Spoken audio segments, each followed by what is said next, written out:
Good morning, everyone. Welcome to our journey through the Bible today. I'm glad that you joined us. This is Tim, your fellow patriot and Bible teacher, with a few words to say today. This is Memorial Day in America, and perhaps it's time to say a word or two about patriotism.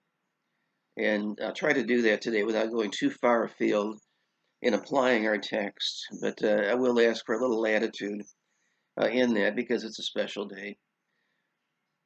Someone may ask me if corruption at the highest levels of our government is okay with me, because I'm talking about patriotism, and I say absolutely not. It's not okay with me. G.K. Chesterton once said that people go around saying, "My country, good or bad," or like someone saying, "My mother, drunk or sober." I hope we love our mothers more than that, and I hope we love our country more than that too. So where does patriotism come in when the government that we see does some things we don't agree with? Well, we shall see. Our text for today was in 2 Chronicles 21 to 24. It begins with a story of a king that was not a good king. Now, usually, when even a bad man dies, people try to come up with some good things to say about him, and the minister at his funeral will say, "Oh, he's in a better place now." When everyone knows it's not true, but they always say that. I don't. But our text today tells the story of a man that was so bad, no one was even sad when he died. They didn't honor him with a traditional burning like they might do with some other kings. 2 Chronicles 21:20 says, 32 years old was he when he began to reign. He reigned in Jerusalem 8 years and departed without being desired. In other words, nobody cared. Howbeit they buried him in the city of David, but not in the sepulchres of the kings. Didn't even honor him in his death. But what did this king Jehoram do that was so bad? Well, to start with, verse 6 in chapter 21 says, he walked in the ways of Ahab, king of Israel. It did the house of Ahab.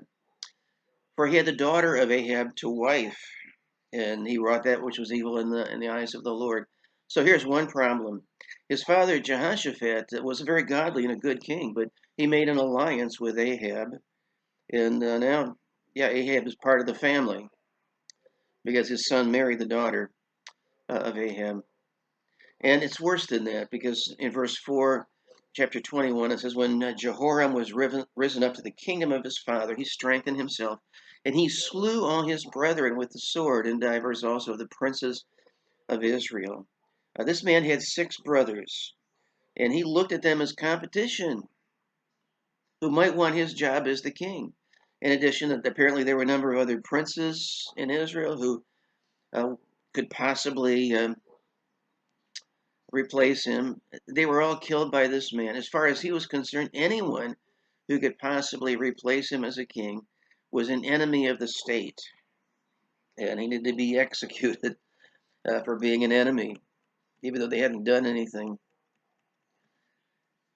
That brings us around, I think, to the supercharged political environment that we're in today, and I think that is an issue. Um, I think we'd all like to see better candidates. I don't care what your party is in this election, but we have what we have. But I think that we need to see beyond that and see our fellow citizens as people that we relate to. Uh, our president was more in line with Jehoram when he said this. I'm quoting from him in one of his speeches. He said, "There's no question that the Republican Party today is dominated, driven, and intimidated by Donald Trump and the MAGA Republicans, and that is a threat to our country." And I would say, no, Mr. Biden, I'm sorry, but Donald Trump and the 74 million people who voted for him are not a threat to our country. They may be a threat to Mr. Biden's second term, but they are all fellow citizens of Joe Biden that he took an oath to serve as their president. And we've lost this idea that we're all fellow citizens. Benjamin Rush was a brilliant man. He was one of the signers of the Declaration of Independence. He said patriotism is as much a virtue as justice and is as necessary for the support of societies as natural affection is for the support of families. The armor patriae is both a moral and a religious duty, and it comprehends not only the love of our neighbors, but of millions of our fellow creatures, not only of the present, but of future generations. You see, the heart of patriotism is not that we agree with what our country is doing, what our government has done, and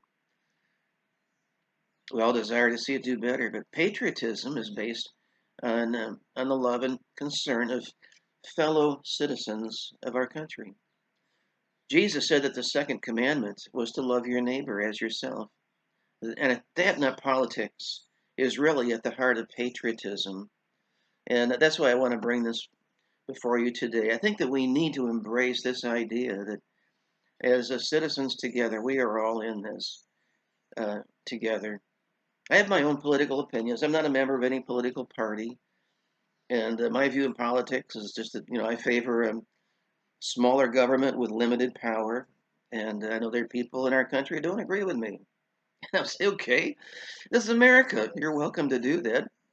But you're my fellow citizen, and I would support you. And I think that's the attitude that we need to embrace, even in a supercharged um, environment that we see ourselves today. Well, give that some thought, my friends, will you?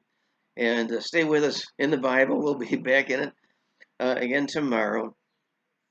A scriptural reading is Second Chronicles 25, 26, and 27. And be reading there. And I'll look forward to being with you again tomorrow. Have a great day, folks.